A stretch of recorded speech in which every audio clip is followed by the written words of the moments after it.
Get your best doctor in here. I had just stepped out of the staff elevator when I saw my husband, Derek Hayes, yelling outside the operating room. What was he doing here? Didn't he say he was on a business trip today and couldn't be with me for our 7th wedding anniversary? Before I could react, he stormed over to a nurse, making a scene. You have to save my wife and child, or I'll make sure this hospital goes bankrupt. His wife? The words hit me like a lightning bolt. If she was his wife, then who was I? I stood frozen, still processing, when a young doctor hurried towards me. Dr. Miller, perfect timing. All the chief physicians are in surgery and can't break away. Please, get into the operating room. I took a deep breath, clenched my fists, and walked towards the double doors. Derek rushed over, blocking my path, his eyes blazing. You're the surgeon? He didn't recognize me? Even though I was completely covered by a surgical cap and mask, he couldn't be so blind that he couldn't recognize his wife of 7 years. Maybe he just didn't expect me to be here. I'd been temporarily assigned to this community hospital last month as part of a temporary rotation. I remembered telling Derek about it. At the time, he was engrossed in his phone, not really listening. Through my mask, I told him, "Family, please step aside." I moved past him, but Derek shouted, "There aren't any male doctors in there, are there? I don't want any male staff in the room with my wife." You must be out of your mind, I thought. My curiosity spiked. Who exactly was this wife Derek kept talking about? After sterilizing, I entered the operating room. A pregnant woman lay on the bed, barely conscious. When I saw her face clearly, my heart lurched. It was Tiffany Reed, Derek's cousin-in-law. Derek's cousin, Major Ryan Davies, was a military man, often deployed. Tiffany would often call Derek over with excuses like broken appliances or water outages.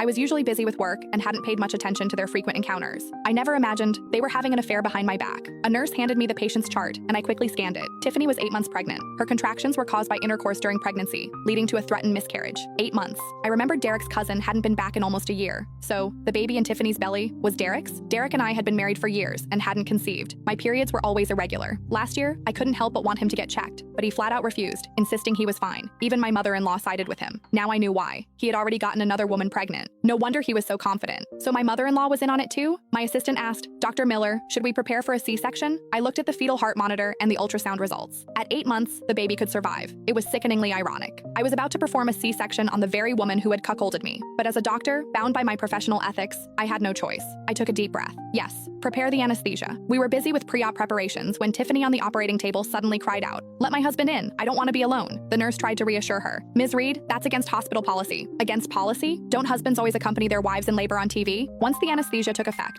Tiffany's contractions eased, and she became fully energetic, yelling and demanding. The nurse patiently explained, "Those require prior application, and our hospital doesn't have such a precedent." Tiffany threatened, "My husband is an executive at a listed company. Be careful, or I'll make sure you all pay." Your actual husband is an active duty military officer, I thought. Cheating with Derek means you're both violating military marriage laws, which is a criminal offense. Clearly, Tiffany and Derek didn't care. They openly referred to each other as husband and wife. Tiffany declared, "If you don't let my husband in for the delivery, I'm not giving birth." My assistant asked what to do. I suppressed my anger. "Call the director for approval. I can't authorize this." Director Thompson quickly responded, agreeing to let Derek in for the delivery. The application forms could be completed later.